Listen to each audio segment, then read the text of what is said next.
নমস্কাৰ সকলোকে স্বাগতম জনাইছো পুনৰ চেনেলটোৰ আৰু এটা নতুন ভিডিঅ'লৈ।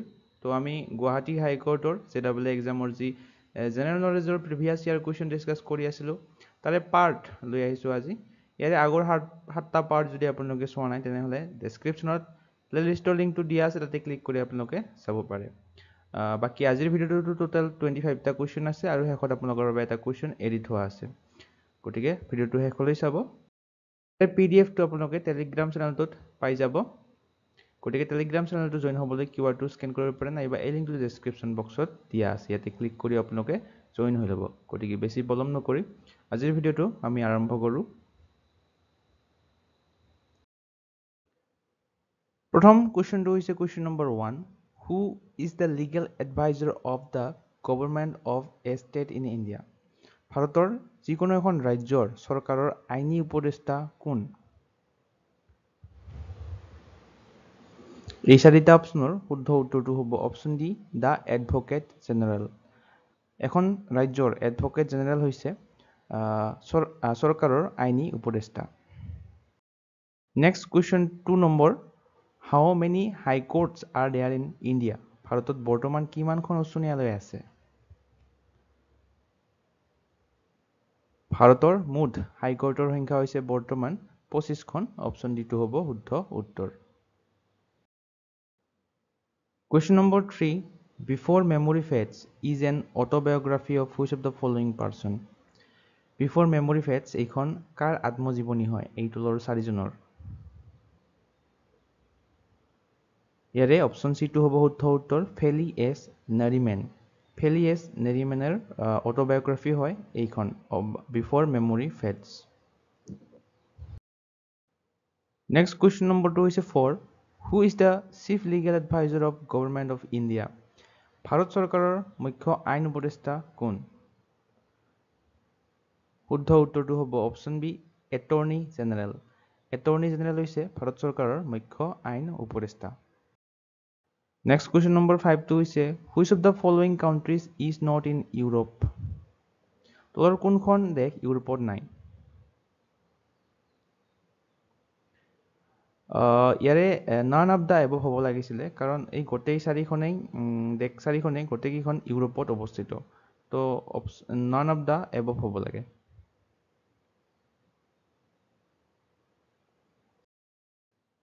কুৱেশ্যন নম্বৰ 6টো হৈছে ডিষ্ট্ৰিক্ট জাজ ইজ আণ্ডাৰ কণ্ট্ৰল অফ দেশ, মানে জিলা ন্যায়াধীশসকল কাৰ নিয়ন্ত্ৰণত থাকে? আমাক সুধিছে যে জিলা ন্যায়াধীশসকল কাৰ নিয়ন্ত্ৰণত থাকে? অপশ্যন বিটো হ'ব শুদ্ধ উত্তৰ, হাইকোৰ্ট। জিলা ন্যায়াধীশসকল উচ্চ ন্যায়ালয়ৰ নিয়ন্ত্ৰণত থাকে। কুৱেশ্যন নম্বৰ 7টো হৈছে what is meant by social justice? সামাজিক ন্যায়ৰ অৰ্থ কি? আমাক সুধিছে যে ছ'চিয়েল জাষ্টিছৰ মিনিংটো কি? এই চাৰিটা অপশ্যনৰ। ইয়াৰে শুদ্ধ উত্তৰটো হ'ব option C, all kind of discrimination based on caste, creed, colour and sex should be eliminated. অৰ্থাৎ জাতি, ধৰ্ম, বৰ্ণ আৰু লিংগৰ ওপৰত ভিত্তি কৰি যিবিলাক সকলো ধৰণৰ বৈষম্য দূৰ কৰিব লাগে।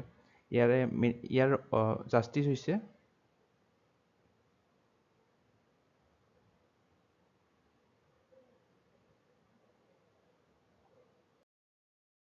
কুৱেশ্যন নম্বৰ 8টো হৈছে নাট্যশাস্ত্ৰ ৱাজ ৰিটেন বাই। নাট্যশাস্ত্ৰ কোনে ৰচনা কৰিছিলে?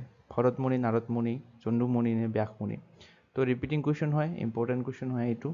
ভৰতমুনিয়ে লিখিছিলে নাট্যশাস্ত্ৰখন। নেক্সট কুৱেশ্যনটো হৈছে question number 9. The headquarters of UNO is located at. ৰাষ্ট্ৰসংঘৰ মুখ্য কাৰ্যালয়টো ক'ত অৱস্থিত? নিউয়ৰ্ক, জেনেভা, ৰোম নে পেৰিছ? তো ৰাষ্ট্ৰসংঘৰ মুখ্য কাৰ্যালয়টো অৱস্থিত নিউয়ৰ্কত, আমেৰিকাৰ নিউয়ৰ্কত UNOৰ হেডকোৱাৰ্টাৰটো অৱস্থিত। আৰু UNO কেতিয়া এষ্টাব্লিছ হৈছিলে? চনটো মনত ৰাখিব, 1945ত, 1945 চনত UNO গঠিত হৈছিলে। নেক্সট কুৱেশ্যন নম্বৰটো হৈছে 10. হুইচ ইজ দ্য লোৱাৰ house of the state legislature? ৰাজ্যিক বিধানমণ্ডলৰ নিম্ন সদন কোনটো? বা ৰাজ্যিক বিধানমণ্ডলৰ নিম্ন সদনটোক কি বুলি কোৱা হয়?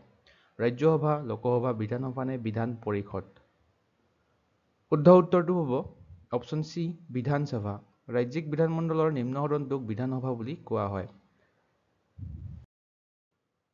11 নম্বৰ কুৱেশ্যনটো হৈছে who among the following was not the president of India তলৰ কোনজন ভাৰতৰ ৰাষ্ট্ৰপতি নাছিলে তো চাৰিজন মানুহৰ নাম দিয়া আছে তাৰে এজন ৰাষ্ট্ৰপতি নহয় ৰাজেন্দ্ৰ প্ৰসাদটো প্ৰথম ৰাষ্ট্ৰপতি আছিলে এইটো সকলোৱে জানো বাকি জাকিৰ হোসেন আছিলে আমাৰ ৰাষ্ট্ৰপতি আৰু ফখৰুদ্দিন আলী আহমেদো আছিলে ৰাষ্ট্ৰপতি তো ইয়াৰে শুদ্ধ উত্তৰটো হ'ব অপশ্যন ডি মৌলানা আবুল কালাম আজাদ ভাৰতৰ ৰাষ্ট্ৰপতি নাছিলে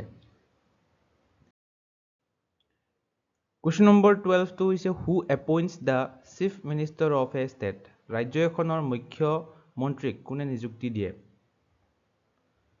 ৰাজ্য এখনৰ মুখ্যমন্ত্ৰীক নিযুক্তি দিয়ে ৰাজ্যখনৰ ৰাজ্যপালে গভৰ্ণৰে নিযুক্তি দিয়ে ৰাজ্য এখনৰ মুখ্যমন্ত্ৰীক Question number 13 টো হৈছে the governor of a state is answerable to the desk ৰাজ্য এখনৰ ৰাজ্যপাল কাৰ ওচৰত দায়বদ্ধ থাকে ৰাজ্যখনৰ মুখ্যমন্ত্ৰী ৰাষ্ট্ৰপতি লোকসভা নে প্ৰধানমন্ত্ৰী তো ৰাজ্য এখনৰ ৰাজ্যপাল অপশ্যন বি টো শুদ্ধ হ'ব প্ৰেছিডেণ্ট অফ ইণ্ডিয়াৰ ওপৰত দায়বদ্ধ থাকে অৰ্থাৎ ভাৰতৰ ৰাষ্ট্ৰপতিৰ ওচৰত দায়বদ্ধ থাকে Question number 14 টো হৈছে who is removed from office through impeachment অৰ্থাৎ মহাভিযোগৰ জৰিয়তে কাক কাৰ্যালয়ৰ পৰা আঁতৰাই দিব পাৰি ৰাষ্ট্ৰপতি প্ৰধানমন্ত্ৰী এটৰ্নি জেনেৰেল নে গভৰ্ণৰ অফ ষ্টেট তো ইম্পিচমেন্ট বা মহাভিযোগৰ জৰিয়তে প্ৰেছিডেণ্ট ভাৰতৰ ৰাষ্ট্ৰপতিক আঁতৰাই দিব পাৰি Question number 15 টো হৈছে the members of Lok Sabha are elected by লোকসভাৰ সদস্যসকলক কিহৰ দ্বাৰা নিৰ্বাচিত কৰা হয় ইলেক্ট্ৰল কলেজ সেক্ৰেট বেলট অৰ্ডিনেন্স নে প্ৰাইম মিনিষ্টাৰ এই চাৰিটা অপচনৰ শুদ্ধ উত্তৰটো হ'ব অপচন বি সেক্ৰেট বেলট লোকসভাৰ সদস্যসকলক এই সেক্ৰেট বেলটৰ দ্বাৰা নিৰ্বাচিত কৰা হয় Question number 16 Ornithology is a science that studies মানে ornithology-টোক বিজ্ঞানৰ কোনটো ভাগক কোৱা হয় অপশ্যন 4টাৰ শুদ্ধ উত্তৰটো হ'ব অপশ্যন সি বাৰ্ডছ অৰ্থাৎ চৰাইৰ বা পক্ষীৰ অধ্যয়নক ইংলিছত অৰিনথলজি বুলি কোৱা হয় কুৱেশ্যনটো হৈছে 17 The book 3 Mistakes of My Life is written by 3 Mistakes of My Life এই গ্ৰন্থখন কোনে লিখিছে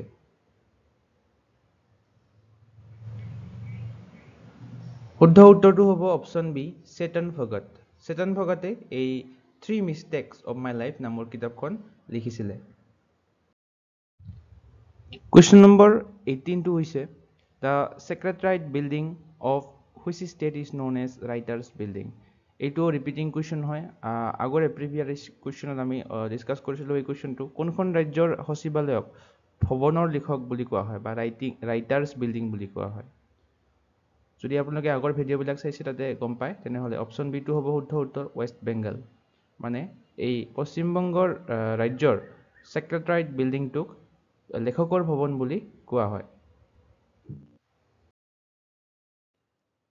19 নম্বৰ কুৱেশ্যনটো হৈছে international court of justice is situated at আন্তঃৰাষ্ট্ৰীয় ন্যায় আদালতৰ মুখ্য কাৰ্যালয়টো ক'ত অৱস্থিত আমাক সুধিছে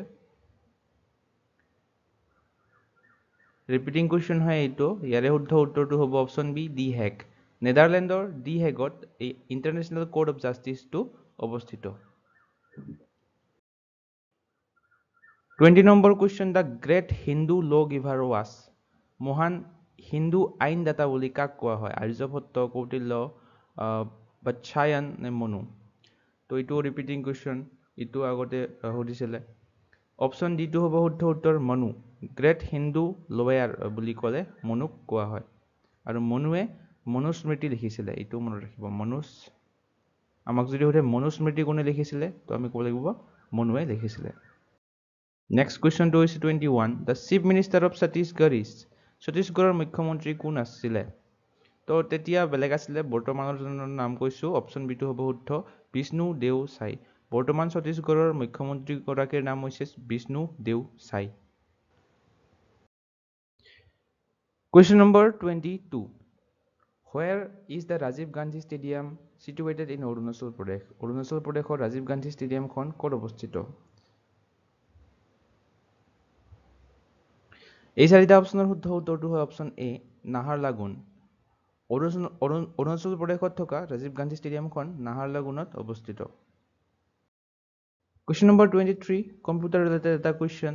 We can select all in Microsoft Word by using keyboard by what command? মানে এই চাৰিটা কমাণ্ডৰ কোনটো আমি কীবোৰ্ডত ক্লিক কৰিলে select all select হয়? অপশ্যন এটো হ'ব শুদ্ধ উত্তৰ কন্ট্ৰল এ। কন্ট্ৰল এটো মানে এই দুটা কি একেলগে আমি প্ৰেছ কৰিলে select all টো হৈ যায়। Question number 24. A green zigzag line below a word represents that word has. তো মাইক্ৰ'ছফ্ট ৱাৰ্ডৰ বিষয়ে ইয়াতে কুৱেশ্যন আহিছিলে। তো কিছুমান শব্দত গ্ৰীণ জিগজেগ লাইন এনেকৈ থাকে, তো সেইটো কি বুজায়? অপশ্যন বিটো হ'ব শুদ্ধ উত্তৰ গ্ৰামেটিকেল মিষ্টেক। গ্ৰীণ জিগজেগ লাইনে গ্ৰামেটিকেল মিষ্টেক বুজায়। নেক্সট কুৱেশ্যনটো হৈছে last question. Which is the default case in MS Word? MS Wordত default case টো কোনটো? আপাৰ কেছ, লোৱাৰ কেছ, সেন্টেন্স কেছ নে টাইটেল কেছ? ইয়াৰ শুদ্ধ উত্তৰটো হ'ব অপশ্যন সি সেন্টেন্স কেছ।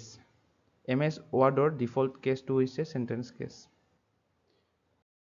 আজিৰ ভিডিঅ'টোৰ কুৱেশ্যনটো হৈছে Linux is a type of. এই লিনাক্সটো কি হয়? এটা অপাৰেটিং চিষ্টেম হয় নে, ভাইৰাছ হয় নে, গেমিং ছফ্টৱেৰ হয় নে, এনিমেশ্যন ছফ্টৱেৰ হয়?